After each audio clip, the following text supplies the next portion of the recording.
पिंपराने धम्मदीक्षा दिली आम्हाला, त्या गौतमाचा धम्मसूर्य पुन्हा उगवला, त्या गौतमाचा धम्मसूर्य पुन्हा उगवला.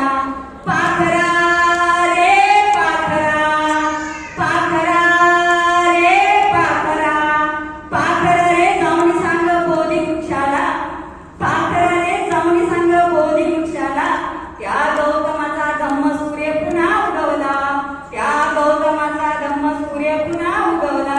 झाला नाही दिशा उजळून सद धम्म तेजाने, आवले हसने धम्मचक्र परिवर्तन